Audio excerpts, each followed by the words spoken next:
Eu nasci lá onde é o restaurante Colmeia, ali. A casa dos meus pais eram lá. Onde mora minha família mora lá. E aqui mora só eu e um outro irmão aqui. Ali na beira da canaleta tem outro irmão. Né, chama, apelido é Zé Vinagre. Aqui é tudo vinagre, sabe? Fala Eugênio, ninguém sabe quem é. Agora falou família Vinagre, todo mundo sabe quem é. Aí eu me casei muito novinha, mas já tocava quando era mocinha. Vou contar para você.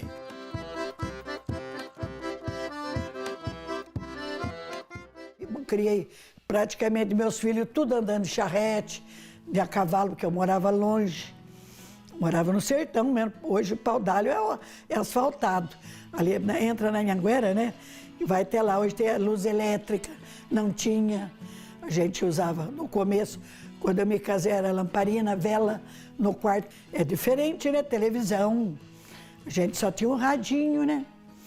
Quando eu me casei, eu tinha um dinheirinho. Meu pai tinha posto um dinheirinho na poupança para mim. Antigamente era só a Caixa Federal que tinha, né? Eu tinha um dinheirinho. Aí eu vim, eu já tinha o primeiro filho, eu vim em Pinda para ir com meu pai na caixa para tirar aquele dinheirinho para comprar um rádio.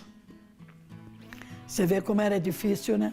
70 anos atrás era assim, né? Dona Yolanda tem 87 anos, nasceu e cresceu em Pinda. Logo depois que casou, Yolanda foi em busca de outras possibilidades e resolveu tentar a vida com o marido em outros lugares. Morei em Ponta Grossa, no Paraná. Meu filho mais velho nasceu lá. Depois morei em Taubaté também. Morei por 2 vezes, mas em sítio, na roça. Eu dei aula de corte e costura em Taubaté 10 anos. Antigamente não tinha roupa para comprar, entendeu? Eu fiz um curso no Rio de Janeiro, na Avenida Suburbana, Método Lully. E aí eu abri uma escola em Taubaté em 1967. E eu dei aula até 1977. 10 anos eu dei aula de corte e costura em Taubaté. Depois fechei a escola, aí, porque a gente veio morar para cá, né? Aí eu fechei a escola e comecei a mexer com mangueirão, com forró.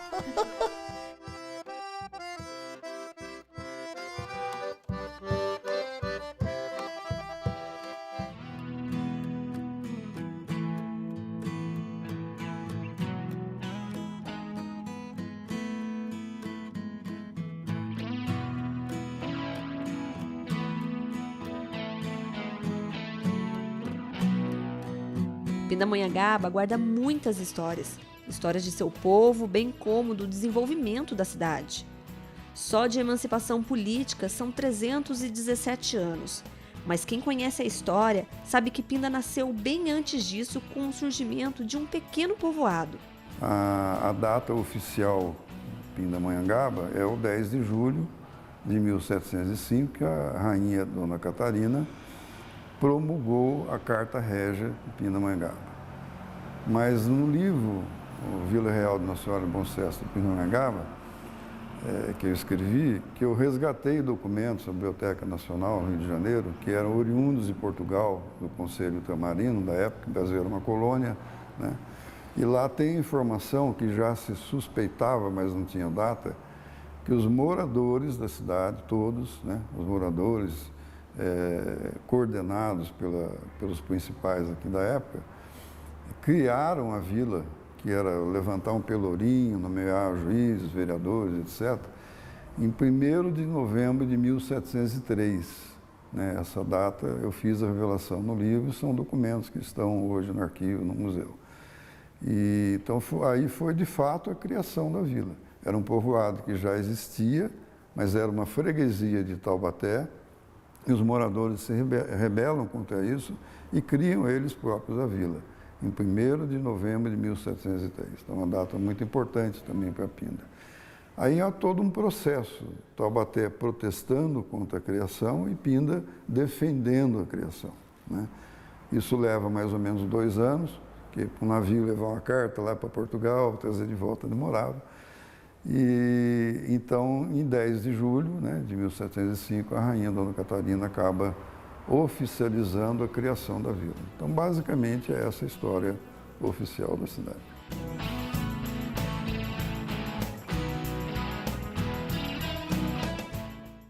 parte da história de Pindamonhangaba é contada pelos prédios, que são verdadeiras relíquias. Alguns deles foram construídos quando Pinda era apenas uma vila. De acordo com o historiador, a igreja matriz foi a primeira a ser erguida na cidade em 1707, mas ela era bem diferente do que é hoje em dia.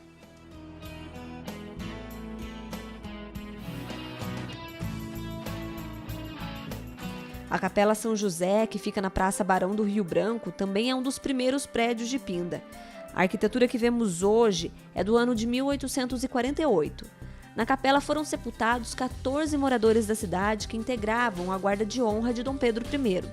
Aliás, esse não é o único envolvimento de Pindamonhangaba com a família imperial e com a história do Brasil. O Bosque da Princesa, por exemplo, foi um presente dos governantes da cidade para a princesa Isabel em 1852, quando ela veio fazer uma visita ao município. Além disso, Pinda fez parte de um trajeto muito importante para o desenvolvimento do nosso país. Em 1822, Pinda já tinha uma certa importância econômica na região, porque o primeiro ciclo aqui da região é o ciclo do ouro. A região aqui do Vale do Paraíba era o caminho que se dirigia às Minas Gerais, né, onde começa a aparecer os veios de ouro da região. Então, essa importância, isso já é 1690, por aí, né, e assim vai acontecendo. A riqueza que aqui ficou, já antiga, é proveniente da exploração do ouro na região de Ouro Preto, Mariana, aquela região lá em Minas, né. Então, quando acontece o período da proclamação da República, Dom Pedro, a história que é conhecida, Pinda já tem uma importância nesse cenário por estar nesse trajeto do caminho do ouro, né? Pinda, Taubaté, Jacareí, Guará, todas as cidades aqui da região. E isso faz com que, como a gente sabe também, vários elementos aqui de Pinda compuseram a guarda de honra de Dom Pedro, que acompanha ele na proclamação da independência, né? Então, essa importância vem já desse período. É uma importância nacional, de história nacional.